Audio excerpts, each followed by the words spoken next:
Good morning, children.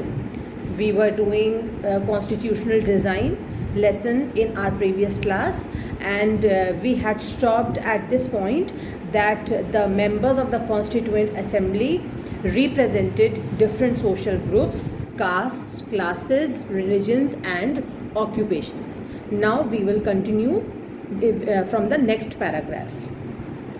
Finally, the manner in which the Constituent Assembly worked gives sanctity to the Constitution.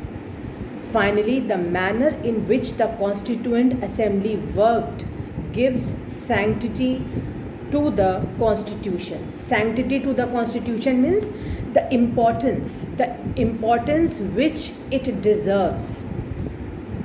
The Constitution is a very, you can say, something very pious, something very holy, okay, pavitra in Hindi that we call. So the manner in which the members worked showed how holy, how pious, and how important the Constitution of India is.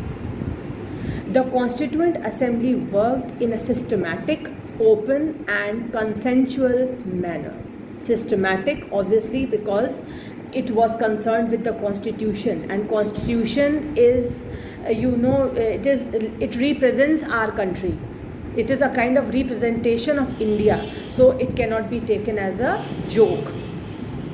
Open, that means everybody's viewpoints were taken into consideration. It is not that the members did not follow the policy like a dictator follows, but everybody's ideas, suggestions were taken into consideration.